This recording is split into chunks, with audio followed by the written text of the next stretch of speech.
রাত প্রায় 12টা বাজে। একটা ঘন কালো জঙ্গলের ভিতর দিয়ে হেঁটে আসছি। সব দোষ ফাহিমের। কতবার বলছি এত দূরে খোলা রাখবি না, তাও রাখছে। হয়েছে কি, আমি আর ফাহিম খুব ভালো ফুটবল খেলতে পারি, আর মানুষ আমাদের খেলার জন্য নেয়। আর এসবের খোঁজ খবর সব ফাহিম নেয়, আমি শুধু খেলি আর টাকা নেই। তাই বরাবরের মতোই ফাহিম দূরে খেলা রাখছিল, আর এত দূরে হবে যেটা আমি জানতাম না। খেলা শেষ করে ওদের মানুষ আমাদের বাড়িতে পৌঁছে দেওয়ার কথা ছিল, কিন্তু মাঝপথে এসে ওদের গাড়ি নষ্ট হয়ে যায়, যার কারণে আমাদের হেঁটে হেঁটে আসতে হয়। আর এই পথে রাতে কোনো গাড়ি চলে না। হাঁটতে হাঁটতে পা ব্যথা হয়ে গেছে। আর ফাহিম আমার বেস্ট ফ্রেন্ড। শালা তোরে মনটা কইতেছে মেরে ফেলি। কে বলছিল এত দূরে খেলা রাখতে? হ্যাঁ, তোর বেটা, টাকা বেশি ছিল। কত পাইছস? 10,000 টাকা তো আমার কাছ থেকে নিয়েই নিছস। আর তুমি মনে হয় রাখো নাই। তাহলে এত কথা বলিস কেন? আজকে যদি একটা বাইক থাকতো তাহলে এভাবে হেঁটে হেঁটে বাড়িতে যেতে হতো না। আর তুই এটা কি করলি? হ্যাঁ, ওরা আমাদের বাড়িতে দিয়ে আসবে তা না, মাঝপথে ছেড়ে দিছে। আমি কি করব? আমি তো আর ওদের জোর করতে পারি না। আরেকবার দূরে কোথাও খেলা রাখিস। ইস, আমার তো ভয়ে হাঁটু কাঁপছে। সব দিকে শুধু জঙ্গল, কোনো কিছু দেখা যায় না লাইটের আলো ছাড়া। আমি বলছিলাম না মেন রাস্তা দিয়ে যেতে। তুই কি কস না এই রাস্তা দিয়ে গেলে তাড়াতাড়ি হবে? আর এখন ভয় পাও কেন? একদম কথা বলবি না। তোরে আগে বাড়িতে যাই, পরে বুঝতে পারবি। আর তোরে এখন শয়তান বুঝাবে। দেখ ফাহিম, ফাইজলামি করবে না, এমনি অনেক ভয় করছে। আমি শুনেছি এই জঙ্গলের ভিতরে নাকি গলা কাটা ভূত আছে। ফাহিমের কথা শুনে মনে হচ্ছে সত্যি সত্যি আমি প্যান্টের মাঝে হিসু করে দিব, এত ভয় করছে। আরে বেটা, ভয় পাস কেন? আমি আছি না, ভূতের সাথে একাই কুস্তি লেগে যাব। আরে আমি দেখে নিব, মনে রাখিস। আমাকে ভয় দেখানো? বলতে না বলতে একটা বৃষ্টির ডাক শুনলাম। মনটা চাইতেছে দৌড় দিয়ে পালিয়ে যাই, কিন্তু এখনো অনেক দূর বাকি আছে। কি? আমি বলছিলাম না এইখানে গলা কাটা ভূত আছে? আওয়াজ শুনছস? যা দেখ, উত্তরে বিয়ে করবে শালা, উল্টাপাল্টা কথা বলিস। কি রে, সামনে এটা কি দেখা যায়? আমাদের নিচে দেখ, রক্ত। ও মারে! এক লাফে ফাহিমের কোলে উঠে পড়লাম। এই শালা, আমার কোলে উঠলি কেন? তুই কি আমার বউটও? এখানে রক্ত কিভাবে এলো? তা কি আমি বলতে পারি? তুই আগে আমার কোল থেকে নাম বলছি। এত মোটা কেউ হয়? বাবারে, কি ওজন! আমি ফাহিমের কোলে থেকে নেমে, চল একটু সামনে এগিয়ে দেখি কি আছে। তোর কি একটু ভয় করছে না? ভয় আমাকে ভয় করবে?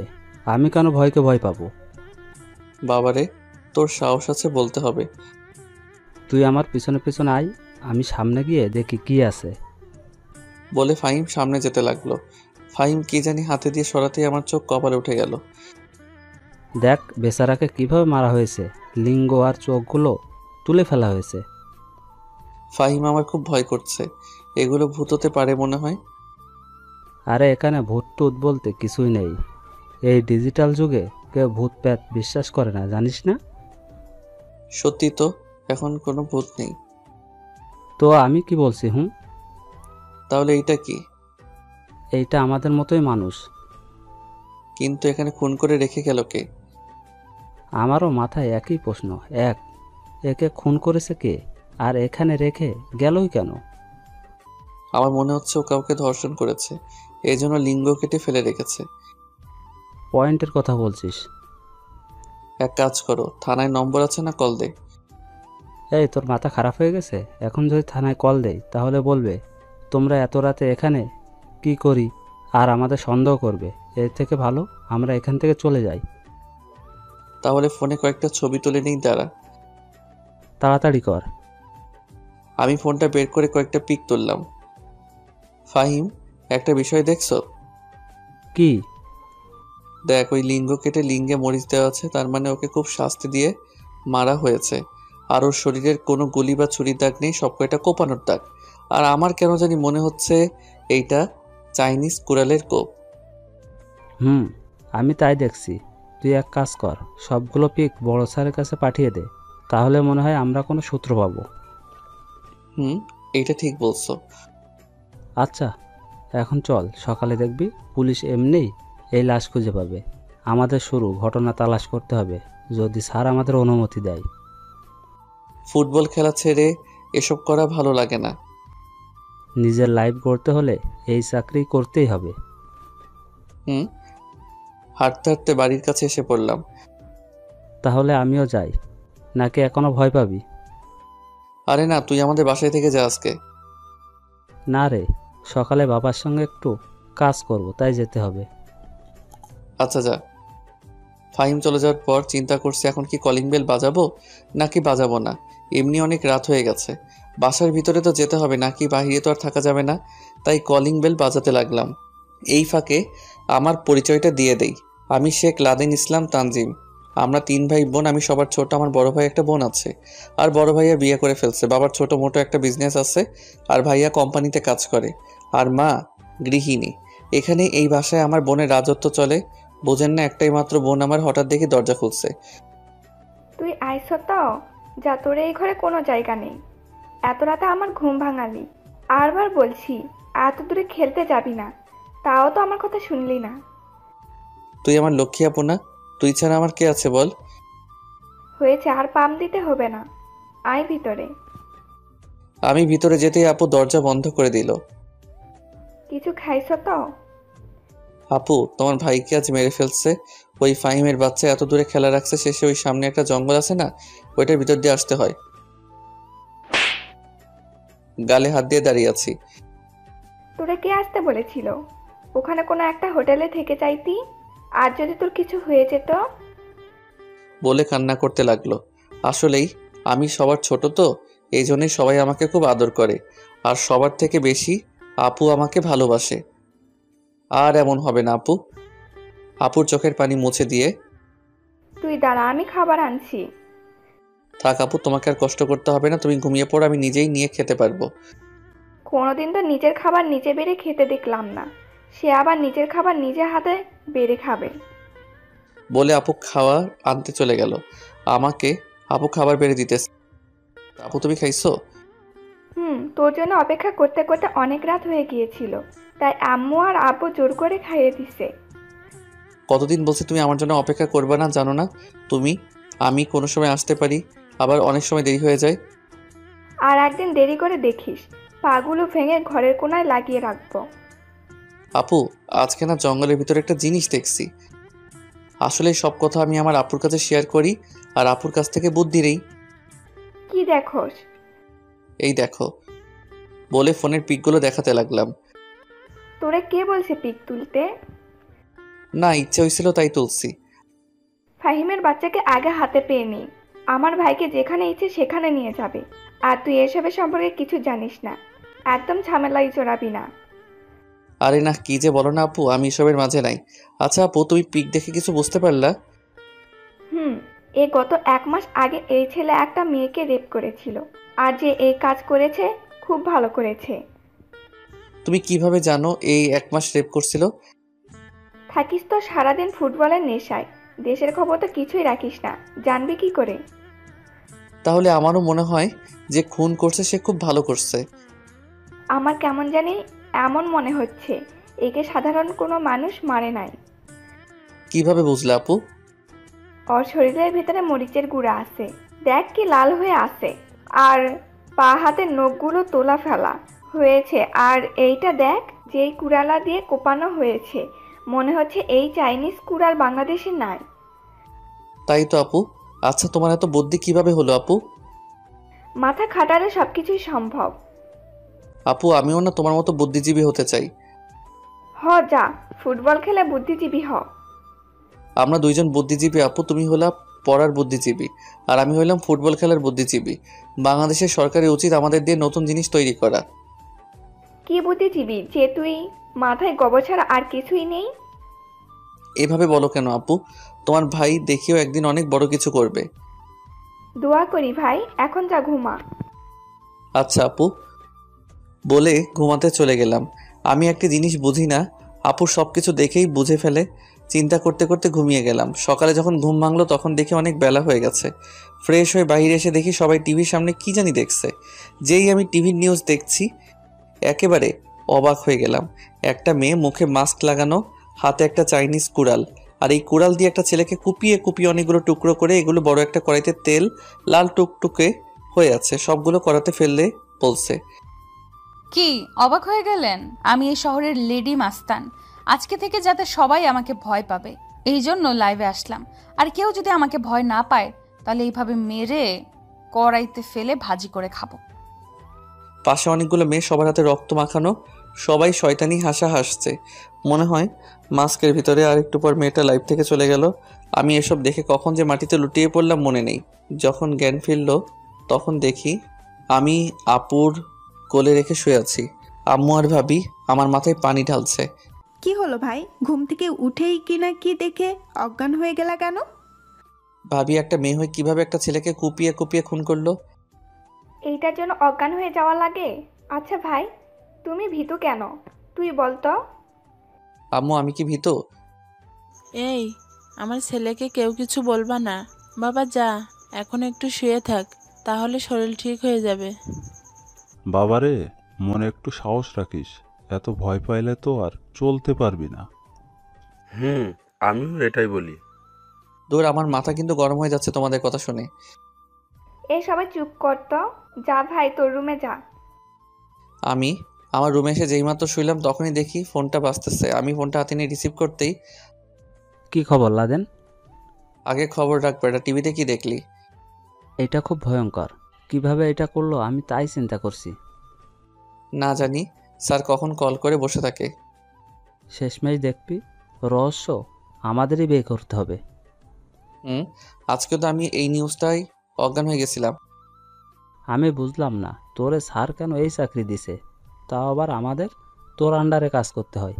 আচ্ছা তুই এত ভয় পাস, তারপরেও তুই আমাদের সিনিয়র কিভাবে? আর বুঝলাম না স্যার কি দেখে তোরে চাকরি দিছে।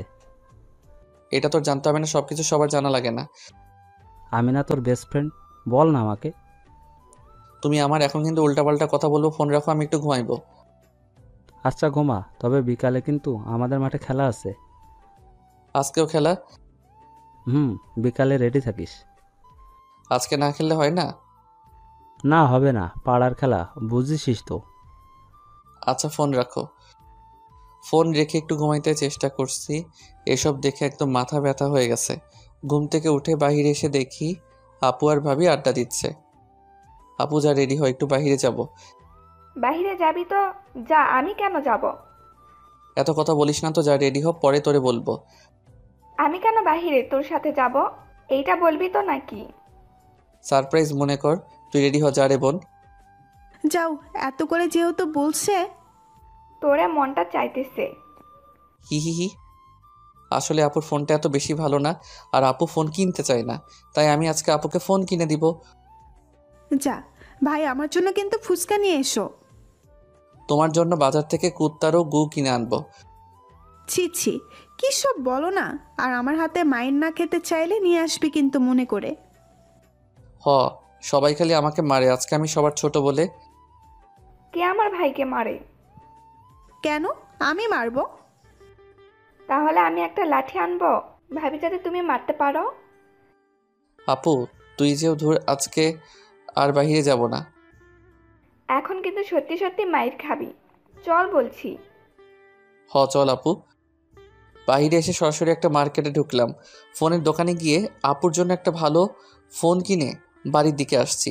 আপু কোনো কথা বলে নাই, শুধু চেয়ে চেয়ে দেখছে। আপু ফুচকা খাবি? খাওয়া যায়, চল। ভাবির জন্য কতগুলো ফুচকা কিনে বাড়ির দিকে যেতে লাগলাম। বাড়িতে আসার পর আপু, বল।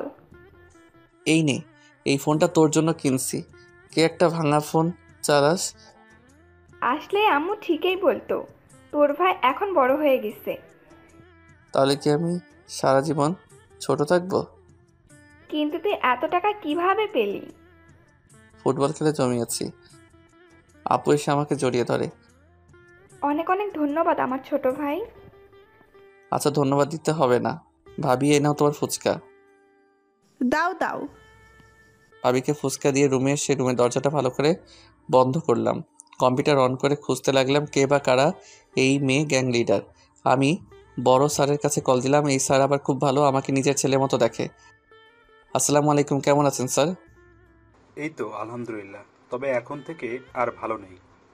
কেন স্যার, কী হয়েছে? দেশের কি অবস্থা দেখছো? একটা মেয়ে গ্যাং লিডার হয়ে এত কিছু করছে, আমরা কিছুই করতে পারছি না। স্যার আমি খোঁজখবর নিতেছি, আর এই মেয়ে গ্যাংয়ের বিষয়টা আমার আন্ডারে দিয়ে দেন, সব আমি সামলে নেব।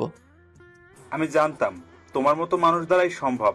আমি বড় স্যারের সাথে কথা বলে সব কিছু ব্যবস্থা করছি, আর তোমাকে এখনো কেউ চিনতে পারে নাই, এমনকি তোমার আন্ডারে যারা কাজ করে তাদেরকেও। জি স্যার, এই জন্যই আমি চাই এই রহস্যের সমাধান করতে। আমি রাতে ফোন করে তোমাকে জানাবো। ধন্যবাদ স্যার। স্যার ফোন রেখে দিল।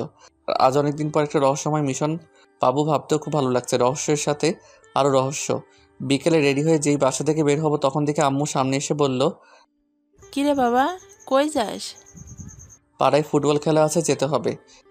না বাবা, আজকে যেতে হবে না, পরে তুই অসুস্থ হয়ে পড়বি। আরে না আম্মু, এমন কিছু হবে না। আচ্ছা যা, তবে সাবধানে। আচ্ছা আম্মু। আমি বাসা থেকে বের হয়ে ফাহিমকে কল দিলাম, কিন্তু ফাহিম কল রিসিভ করছে না। আরে বেটা, আমাকে কি তুই দেখতে পাস নাই?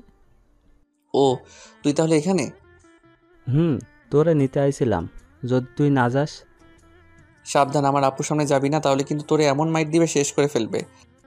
ও মা, তা কেন রে? আমাকে যে যেখানে সেখানে নিয়ে যাস।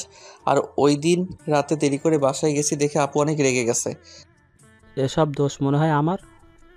এত কথা বলে লাভ নেই, আগে চল, পরে দেরি হয়ে যাবে। হুম মাঠে এসে দেখি সবাই রেডি আছে, আর খেলা দেখতে আজকে দেখি অনেক মানুষ আইছে। লাদেন, আজকে কিন্তু জিতাইয়া দিতে হবে। আর এসব চিন্তা করিস না, আজ পর্যন্ত আমাদের কেউ হারাতে পারছে বল? শুনছি ওরা সবাই নাকি ক্লাবে খেলে, সব কয়টারে ভাড়া করে আনছে। ও তাহলে এই ব্যাপার, আমাকে আগে বলবি না? আমি কয়েকটাকে আনতাম। আরে মামা, এসব কিছুই না, আমরা কি কম নাকি? তুই আর ফাহিম শুধু আমাদের সামনে থাকবি। এ কথা যেভাবে হোক আমাদের জিততে হবে। পাবেল ঠিক বলছে। আচ্ছা চল দেখি কি হয়। তো খেলা শুরু হয়ে গেছে। অনেক কষ্ট করে ওদের একটা গোল দিতে পারছি। হঠাৎ আমার নজর পড়লো মাঠের এক সাইডে একটা মেয়ে দাঁড়িয়ে দাঁড়িয়ে হাসছে। হাসিটা এত সুন্দর লাগছে আমার কাছে, বলে বোঝাতে পারবো না। আর যখন মেয়েটার উপর নজর পড়লো তখন দেখি মেয়েটা হালকা কালো। আমি মনে মনে চিন্তা করছি, সবাই তো সুন্দর মেয়ে বিয়ে করে, আমি না হয় কালোই মেয়ে বিয়ে করব। আসলে আমি ওর হাসির মায়ায় পড়েছি। প্রথম দেখে কাউকে এত ভালো লাগছে, হঠাৎ দেখি কে জানি আমাকে ধাক্কা দিতেছে। কে কে? আরে বেটা, তুই ওই দিকে তাকিয়ে কি দেখিস? সেই কখন থেকে দেখি তাকিয়ে আসো। না এমনি। আমি তো একটা রহস্যের গন্ধ পাচ্ছি। তোরাও না? আচ্ছা চল, আজকে সবাই মিলে আড্ডা দিব। আচ্ছা চল, তাহলে তো মজাই হবে। হুম আমি আবার আড়াল চোখে মেয়েটার দিকে তাকালাম, কিন্তু কই গেল মেয়েটা? দূর, একটা ছবি তুলে রাখলাম। আচ্ছা সে যাই হোক, মেয়েটাকে দেখলেই তো আমি চিনতে পারবো। কই যাবে, খুঁজে তো বের করবই। সবাই মাঠের এক কোণায় বসে। বন্ধু, আজকে উল্টোপাল্টা জিনিস খাবো, অর্ডার দিছি, আসতেছে। দেখ, এসব খাইলে তোরা খা, আমি এসবে নাই। আচ্ছা, তোরা দুজনে এত ভয় পাস কেন বলতো? শোন ভাই, এসব আমরা খাই না, আমাদের ভালো লাগে না। আচ্ছা লাদেন, তুই প্রেম করবি না? করবো তো, তোর শালির সাথে। আর তুই তো এখনো বিয়েই করস নাই। দেখ কেমন মজা করছে। মজা করছি? তোরা তাহলে মনে হয় প্রেম করস। আমরা প্রেম করি না, তবে যে মেয়েকে পছন্দ হয় তাকে জোর করে হলেও। বাস বাস, আর বলতে হবে না। আচ্ছা তোদের একটা কথা বলবো। বল, তবে জ্ঞান দিবি না।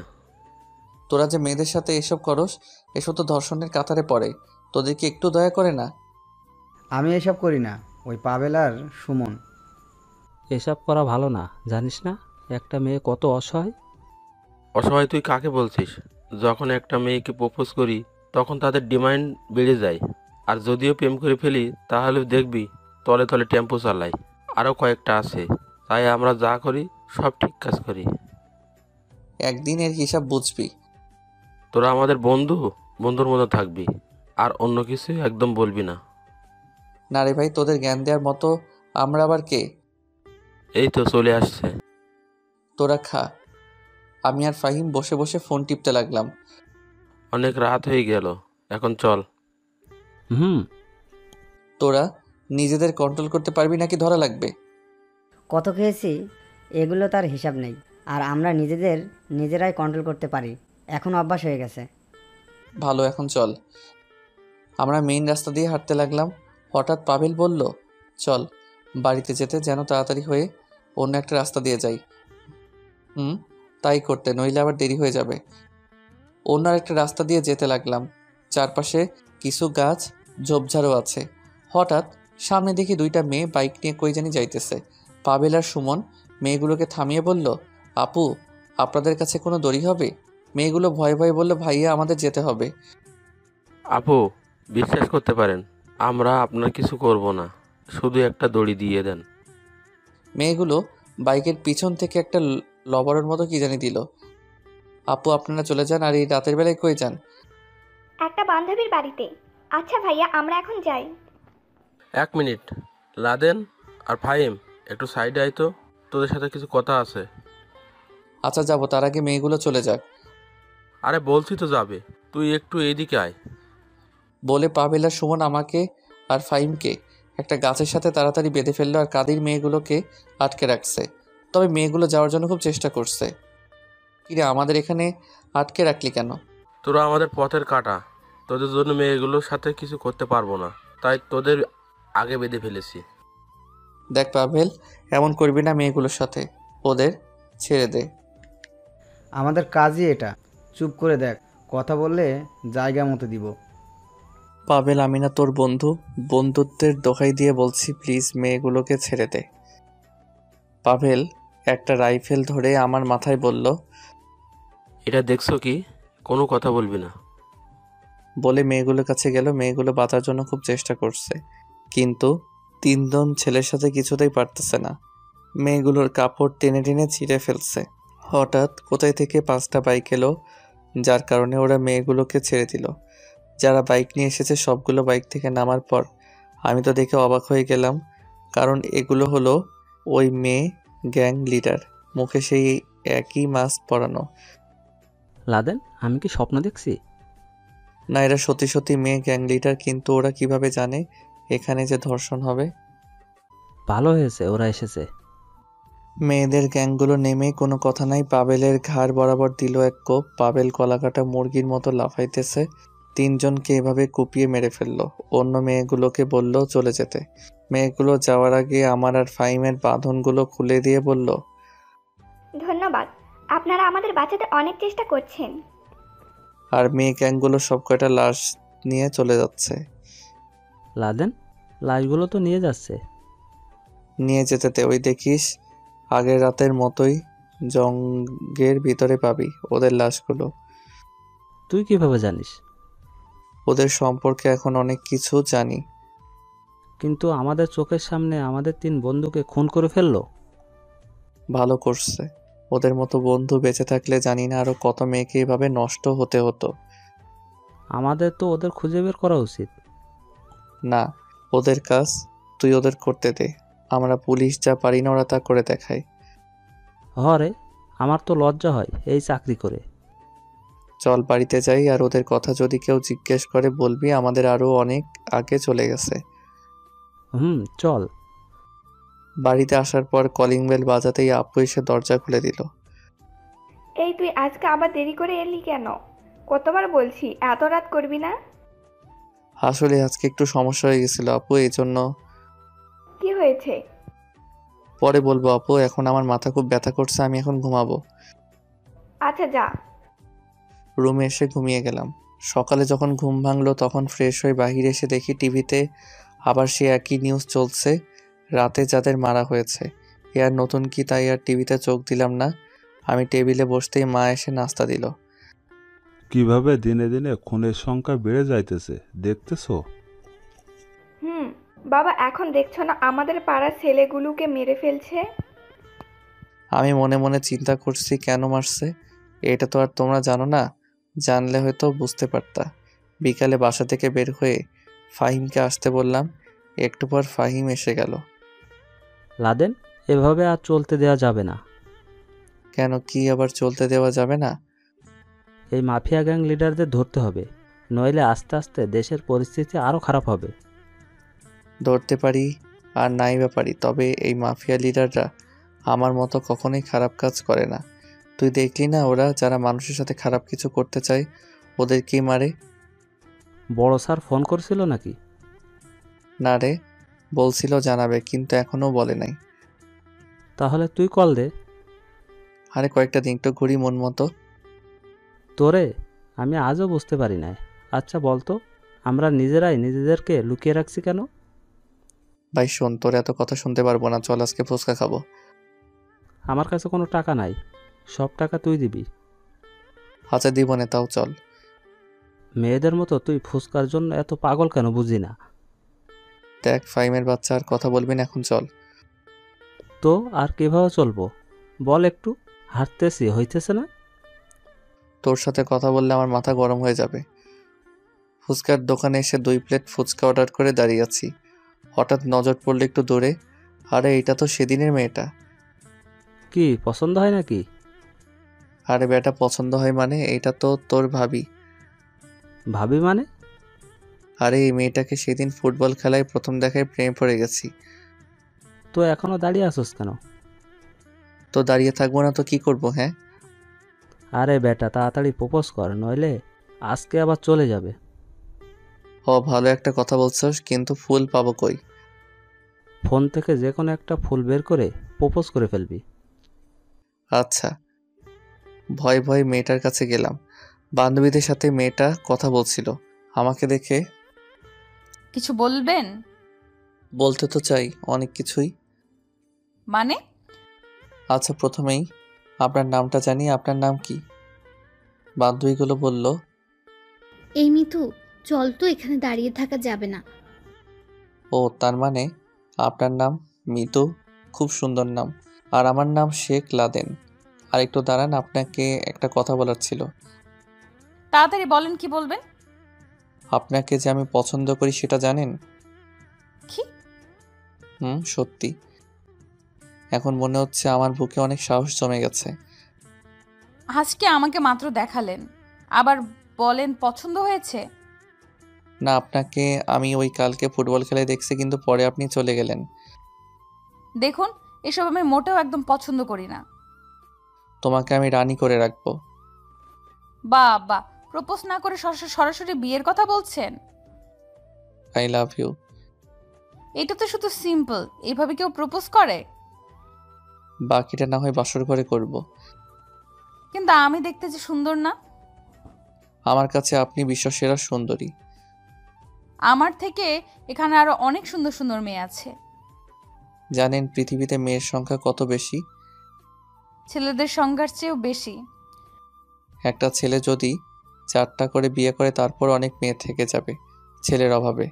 আর পৃথিবীতে এত এত মেয়ে থাকতে সে আপনাকেই আমার পছন্দ, কারণ আমার চোখে মনে হয় না যে আপনার থেকে আমি আরও কাউকে বেটার পাবো। আর আপনি যদিও ফিরিয়ে দেন আমাকে, তাহলে বারবার ফিরে আমি তোমার কাছে আসব, কারণ তুমি যে আমার প্রথম ভালোবাসা। কথা বলতে তো দেখি খুব পারেন। না, আমি সব সত্যি বলছি।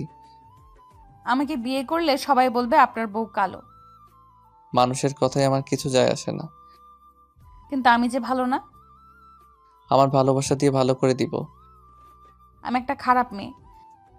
বিয়ের পর আমি তোমাকে ভালো করে দিব। কেন বুঝতেছ না? আমার লাইফ আর তোমার লাইফ এক না। এত কিছু আমি বুঝতে চাই না, তোমাকে আমি ভালোবাসি, এখন এই মুহূর্তে শুধু এইটাই বুঝি। দেখো, তোমাকে আমি ভালো করে বলছি, তুমি আমার সাথে থাকতে পারবে না। তোমাকে আমি ভালোবাসি আর কি থাকতে পারবো না? হ্যাঁ, তুই শুধু একবার রাজি হয়ে দেখ। বুঝছি তুমি পাগল হয়ে গেছো। হ্যাঁ, তোমার ভালোবাসায় আমি পাগল হয়ে গেছি, শুধু একবার রাজি হও না। তোমাকে তো আমারও পছন্দ হয়, কিন্তু আমার কাজগুলো যে মানুষকে খুন করা। দেখো, এত চিন্তা করতে হবে না, শুধু একবার হ্যাঁ বলো, আর কিছু লাগবে না। কিন্তু কোনো কিন্তু শুনতে চাই না। আমার কিছু শর্ত আছে। সব শর্ত আমি মানবো, তুমি শুধু বলো। আমি কি করি বা আমার কাজ কি, এইসব কিছুই তুমি কখনোই জানার চেষ্টা করবা না। বান্ধবীগুলো বলল, কি বলছিস মিতু? কেন অযথা একটা ছেলের জীবন আমরা নষ্ট করব?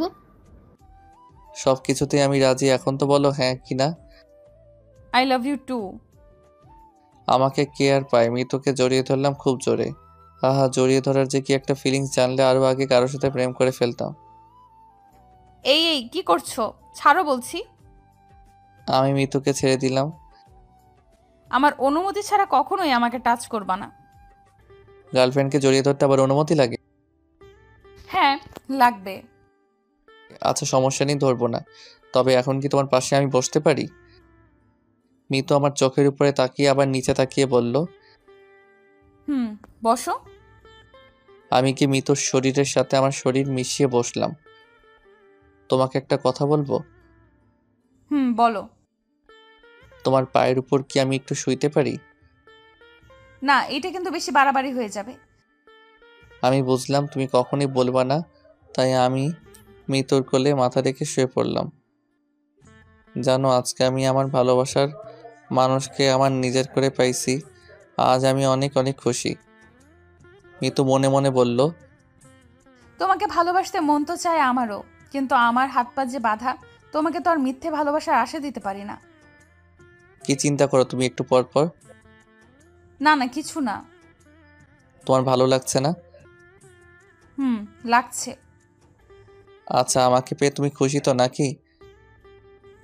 খুশি হব না কেন? আমি মিতুকে জড়িয়ে ধরে অন্যদিকে ঘাটটা নিয়ে দেখি ফাহিম বলতেছে। সাব্বাস বন্ধু, কাজের মতো একটা কাজ করছস। আর মিতুকে জড়িয়ে ধরার কারণে মিতু কেমন জানি ছটফট করছে।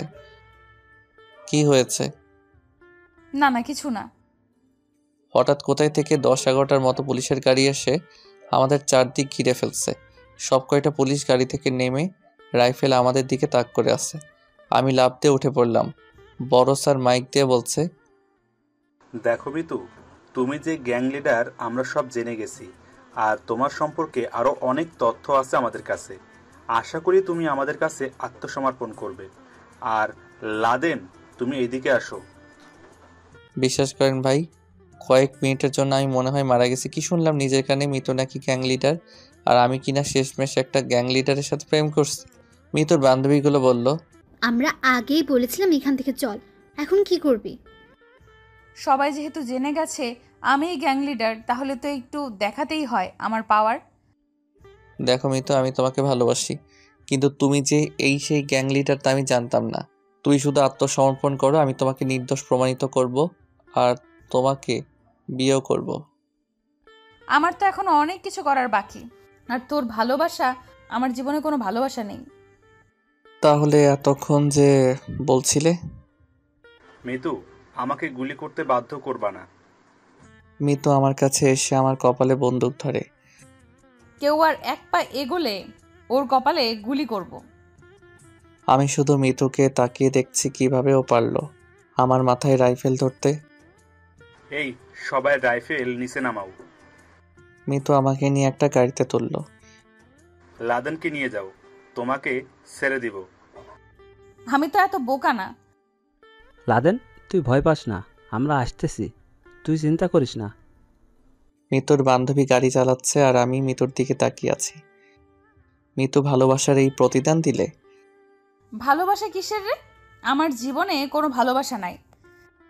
আমি তোমাকে অনেক অনেক ভালোবাসি, প্লিজ এসব কাজ করা ছেড়ে দাও। মিতু আমার চোখের দিকে তাকিয়ে আছে। বিশ্বাস করো, আমি তোমাকে ছাড়া বাঁচতে পারবো না। মিতু আমাকে জড়িয়ে ধরে আর বলল। আমারও তোরে খুব পছন্দ হয়, কিন্তু কিভাবে কি করব বল, আমি যে কেউ মাফিয়া। এসব পথে চলা ছেড়ে দাও তুমি। মিতু কোনো কথা বলল না, আমাকে একটা খালি গোডাউনে নিয়ে এলো। মিতু আমার পিছনে পিছনে আসছে। আমাকে পাহারা দিতে হবে না, আমি কোথাও যাব না। আয় আমার সাথে। মিতু গোডাউনের ভিতর নিয়ে গেল। দেখি এখন অনেক মেয়ে আছে। আমি ফোনের ক্যামেরাটা আস্তে আস্তে অন করলাম। এখানে যে কয়টা মেয়ে দেখতে পেলি, সবাইকে তোর মতো ছেলে ধর্ষণ করেছে। ওরা সবাই মারা যাইতেছিল, সবাইকে আমি এখানে নিয়ে আসছি, আর ওদের যারা ধর্ষণ করেছে সব কয়টাকে মেরে ফেলেছি। এখন বল, এইখানে আমার কি কোনো দোষ আছে? ছোটবেলা থেকেই মা বাবাকে হারিয়েছি, কারোর ভালোবাসা পাই নাই। এই পথে পথে আমার জীবন কাটাতে হয়েছে, আর নারীদের উপর এই অত্যাচার দেখে আমি সহ্য করতে পারি নাই, তাই এই পথ আমাকে বেছে নিতে হয়েছে। আমি মিতুর কথা শুনে মিতুকে জড়িয়ে ধরলাম। আমাকে মাফ করে দাও, আমি বুঝতে পারি নাই আসলেই তুমি যা করো সব ভালো কাজ। মিতু আমাকে জড়িয়ে ধরে আর বলল। তোমাকে এখানে আনার জন্য সরি। এখন এখান থেকে চলে যাও। সুমাইয়া, ওরে দিয়ে আয় তো। না, আমি এখন থেকে আজকে যাব না, তোমার সাথে থাকবো। আর তুমি এই কাজ ছেড়ে দাও, আমি কথা দিচ্ছি আমি আর আমাদের সমাজে এই কাজ কখনো হতে দিব না। তুমি পারবা না, তুমি একা কি করবা? আমি একজন পুলিশ। মিতু আমাকে ছেড়ে দিয়ে বলল, কি বললি তুই? তবে তোমার এই কাজকে আমি সমর্থন করি। আর এই কাজ তুমি ছেড়ে দিবা, আমি তোমাকে বিয়ে করে নতুন করে সব কিছু শুরু করতে চাই। না না, এইটা কখনোই সম্ভব না। আমি চলে গেলে ওদের কি হবে? ওদের সবাইকে আমার বন্ধুর কোম্পানিতে চাকরি দিব। সত্যি তো? পরে আবার অন্য কিছু করবা না তো? পুলিশদের বিশ্বাস করতে নাই। আমার ভালোবাসাকে তো বিশ্বাস করো। মিতু আমাকে জড়িয়ে ধরে কেঁদে দিল। অনেক ভালোবাসি যে তোমাকে, তোমার জন্য আমি আমার জীবনটাও দিয়ে দিতে পারি। কোনোদিন মাঝপথে ছেড়ে দিবা না তো? আমার বুকে যতদিন নিঃশ্বাস আছে ততদিন তোমাকে আগলে রাখবো।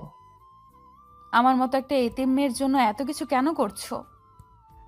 এই সাবধান, আমার বউকে এতিম বলবা না। বিয়ে করার আগেই বউ হয়ে গেলাম কিভাবে? বিয়ে করি নাই তো কি হয়েছে, বিয়ে তো করবই নাকি। আচ্ছা, তুমি বাড়িতে যাবা না? না, আজকে তোমার সাথে এখানে থাকবো। কিন্তু সবাই যে আমাকে খুঁজতেছে। দাঁড়াও, আমি দেখতেছি বলে স্যারের কাছে কল দিতেই, লাদেন, তুমি ঠিক আছো তো? জি স্যার, আমি ঠিক আছি, তবে আপনার সাথে আমি কিছু কথা বলতে চাই। বলো। স্যার, আমি মাফিয়া গ্যাং লিডারকে বিয়ে করতে চাই। কি বলছো? ও তো একজন অপরাধী। স্যার, একজন যদি অপরাধ করে আর সে যদি এখন ভালো হতে চায়, তাহলে কি তাকে ভালো হতে দিবেন না? আমি তাকে কোন বিশ্বাসে মাফ করে দিব? স্যার, আমি কালকে সকালে মিতুকে বিয়ে করব, আর সাক্ষী হিসেবে আপনি থাকবেন। আর আমি কথা দিচ্ছি ও কোনোদিন আর এসব কাজ করবে না। আর ও যাদের খুন করছে সব কয়টার প্রমাণ আমি আপনাকে দিব। তাহলে আপনি বুঝতে পারবেন ও নির্দোষ। খুন করেছে ঠিকই, তবে সব কয়টাকে অপরাধীকে যে আমাদের করা উচিত ছিল। বুঝলাম, কিন্তু তুমি কিভাবে মাফিয়া মেয়ে বিয়ে করবে কিছুই বুঝলাম না। আসলেই স্যার, আমরা দুইজন দুইজনকে আগে থেকেই ভালোবাসতাম। আচ্ছা, এই দিকের ব্যাপারটা আমি সামলাবো। আর এসব খুন খারাপি আর যাতে না শুনি। কথা দিলাম স্যার আপনাকে। আর কালকে কাজী অফিসে কিন্তু আপনি থাকবেন। অবশ্যই অবশ্যই থাকবো। আচ্ছা স্যার, ফোন রাখি। মিতু দেখি কান্না করছে। আমি মিতুর চোখের পানি মুছে দিয়ে, এভাবে কান্না করছো কেন? আমার জন্য এত কিছু কেন করছো? কেন আমাকে ভালো করছো? আমার বউ খারাপ থাকবে এটা আমি চাই না। আচ্ছা, এখানে কতগুলো মেয়ে আছে? 10 জনের মতো। সবাইকে বলবা আগামীকাল 11টার দিকে এই ঠিকানায় থাকতে। সত্যিই তুমি সবাইকে চাকরি দিতে পারবা? আমার বউ এতদিন সবার দেখাশোনা করছে, এখন আমি এদের দেখব না তা কি করে হয় বলো? সত্যিই তুমি অনেক অনেক ভালো। আমি তোমাকে অনেক অনেক ভালোবাসি। Same to you. এটার অর্থ আবার কি? মানে আমি তোমাকে ভালোবাসি, আর কাল থেকে তুমি আমার কাছে পড়তে বসবা। যা, কি যে বলেন না, এই বয়সে পড়বো? সবাই তো লজ্জা দিবে। আর আমি বলছি আমার কাছে শুধু রাতে পড়তে বসবা। আচ্ছা, তোমার কাছে পড়তে আমার কোনো আপত্তি নেই। রাতে যখন ঘুমাতে যাব তখন। কি গো বউ, আমি কোথায় থাকবো? কেন? আমার সাথে উপরে থাকবা? যদি উল্টাপাল্টা কিছু হয়ে যায় তাহলে? এই কি দেখছো? একটা রাইফেল দেখি একদম বুক দিয়ে ঢুকিয়ে দেব। যদি আমি মারা যাই? আমাকে ভালোবাসা শিখিয়ে তুমি কই যাবা? হ্যাঁ, আরে মজা করছি বলে শুয়ে পড়লাম। মিতু আমার জন্য সাইটের বালিশে শুয়ে পড়ল। এই কি করস? কেন? আমি আবার কি করলাম? এইদিকে আসো বলে মিতুকে আমার বুকে আনলাম। তুমি এত রোমান্টিক কেন? খালি বিয়েটা হতে দাও, পরে দেখবনে রোমান্টিক কত প্রকার ও কি কি। আমিও দেখতে চাই। আমাকে পেয়ে তুমি কি খুশি গো? অনেক অনেক খুশি। আজকে আমি খারাপ পথ ছেড়ে ভালো পথে যাওয়ার একমাত্র কারণ হলে তুমি। কথা বলতে বলতে কখন যে ঘুমিয়ে গেলাম বলতে পারি নাই। সকালে সবগুলো মেয়েকে অফিসে পাঠিয়ে বন্ধুকে কল করে বললাম, সব ঠিক আছে তো? সবকিছু ঠিকঠাক। আমাকে বিশ্বাস করতে পারো নাই, এখনো বুঝলাম। সরি, রাগ করিও না। হুম, আচ্ছা তুমি রেডি হও, আমাদের কাজে অফিসে যেতে হবে। তোমার মা বাবা বকবে না আমাকে বিয়ে করছো? সেই ব্যবস্থা আমি করতেছি বলে আপুকে কল দিলাম। কিরে ভাই, তুই ভালো আছিস তো? তোর কিছু হয় নাই তো? আরে না আপু, আমার কিছু হয় নাই।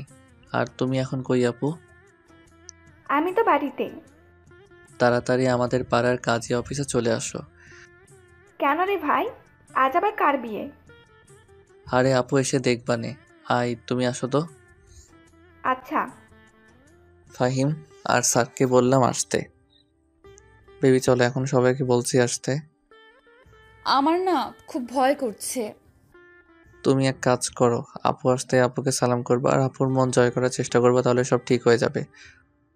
আমি এত কিছু পারবো তো? অবশ্যই, আমি আছি না তোমার সাথে। মিতুকে নিয়ে কাজী অফিসে আসার পরে একে একে সবাই এসে পড়লো। লাদেন সাথে এই মেয়েটাকে? আপু এটা বলতেই মিতুকে আপুর পায়ে সালাম করে দিল। আমি মনে মনে বললাম, যাক, জায়গা মতো কাজ হয়েছে। এই মেয়ে তুমি কে? আপু আমি না ওকে খুব ভালোবাসি, তাই ওকে আমি বিয়ে করতে চাই। দাঁড়া, তোর বিয়ের ভূত বের করছি। মিতুমা থাম, ছোট মানুষ, থাক বাদ দাও। ওদের ইচ্ছে মতো আমরা বিয়ে করিয়ে দেই, যদি ওরা সুখে থাকে। তুই প্রেম করিস ভালো কথা, তার মানে এই না যে আমাকে বলবি না। আমি আপুকে জড়িয়ে ধরে বললাম, সরি আপু, আমার না তোমাকে এই কথা বলতে খুব ভয় হচ্ছিল, মাফ করে দাও আপু। আমি না হয় মেনে নিলাম, মা বাবা কথা একবার চিন্তা করতি। এই জন্য তুমিই আছো আপু। ছাড় আমাকে বলছি। আমি তোমার বাবা মার সাথে কথা বলবো। আচ্ছা, এখন ওদের বিয়ের কাজটা শেষ করে ফেলি। ফাহিম আমার কানের কাছে এসে বলল, তোরে শুধু পটাইতে বলছিলাম, আর তুই কিনা একদিনে বিয়ে করে ফেললি। কথাবার্তা ঠিক করে বলবি, জানিস না আমার বউ একজন মাফিয়া, গুলি করে তোর মাথায় গুলি উড়িয়ে দিবে। বাবা, তুই যে কিভাবে এই মেয়েকে কন্ট্রোল করবি তাই চিন্তা করছি। এত কিছু তোর চিন্তা করতে হবে না, দেখবি এক রাতে সব কিছু ঠিক হয়ে যাবে। এই তোরা কি বলছিস ফুসফুস করে? কিছু না আপু। তোমার নাম কি? জি, আমি মিতু। কাজী সাহেব বিয়ের কেস শুরু করেন। খুব সুন্দর করে আমাদের বিয়ে হয়ে গেল। সবাই মিলে বাড়ির দিকে রওনা দিলাম। বাড়িতে আসার পর আপু কলিং বেল বাজতেই মা এসে দরজা খুলে দিল। কি ব্যাপার, আজকে সবাই দেখি একসাথে? আর এই মেয়েটার নতুন বিয়ে হয়েছে মনে হয়। হয়েছে না, হয়ে গেছে তোমার ছেলের সাথে। কি? সত্যি। এই, তুই আমার বাড়ি থেকে বেরিয়ে যা, তোর মতো ছেলের দরকার নাই। মা বাবা ছাড়া একা একা বিয়ে করে নিলি। স্যার, আপু, ফাহিম সবাই খুব কষ্ট করে মা বাবাকে রাজি করালো। সব ঝামেলা শেষ করে বাসর ঘরে ঢুকলাম, দেখি মিতু খুব সুন্দর করে বিছানায় বসে আছে। আমি গিয়ে মিতুর মুখের ঘুমটা উঠালাম। আজকে মিতুকে অন্যরকম সুন্দর লাগছে। বউ, ও বউ, তোমাকে তো আজকে অনেক সুন্দর লাগছে।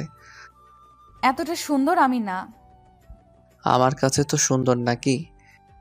একটা কথা চিন্তা করলে খুব কষ্ট হয়। আগে ছিলাম কি আর এখন কি, আমি কোনোদিনই চিন্তা করতে পারি নাই আমার যে বিয়ে হবে। এসব কথা বলে নিজেকে আর দুঃখ দিয়ে লাভ নেই। এই বইটা নিয়ে এখন পড়তে বসেন। এই মেরে ফেলবো কিন্তু। আজকে একটা শুভ রাত, এসব পড়ে টরে সময় কাটাতে চাই না। বাবা, মেয়ে দেখি তো আমার থেকেও বিরাট চালু। আমার জামাই এত রোমান্টিক, আর আমি যদি একটু রোমান্টিক না হই তাহলে কি হয়? সবকিছু ভুলে গিয়ে মিতুকে নিয়ে সুখের সাগরে ভাসতে লাগলাম। আজ 4 বছর হয়ে গেল। আমার একটা ছোট ছেলে আছে, নাম মাহিন। আর আমার চাকরির জন্য সবসময় বাহিরে থাকতে হয়। আর আমার আপুকে ফাহিম বিয়ে করছে। তারা নাকি আগে থেকে প্রেম করতো, আর ফাহিম অনেক ভালো, তাই দিয়ে দিছি। ওই দেখো তোমার ছেলে কি বলে। কি বলে আমার ছেলে? তার নাকি একটা রাইফেল দরকার। কোন বুড়ি দেখে নাকি পাগল হয়ে গেছে। কিরে, বাবা মার মতো মাফিয়া ডন হতে চাস? মাফিয়া কি বাবা? তোর মাকে জিজ্ঞেস কর। মিতু আমার দিকে চোখ গরম করে বলল, রাতে মজা দেখবো, মনে রাখিও। পারো তো শুধু এইটাই। কি বললা? তোর মাথায়। এভাবেই আমাদের সুখে শান্তিতে সংসার কাটতে লাগলো।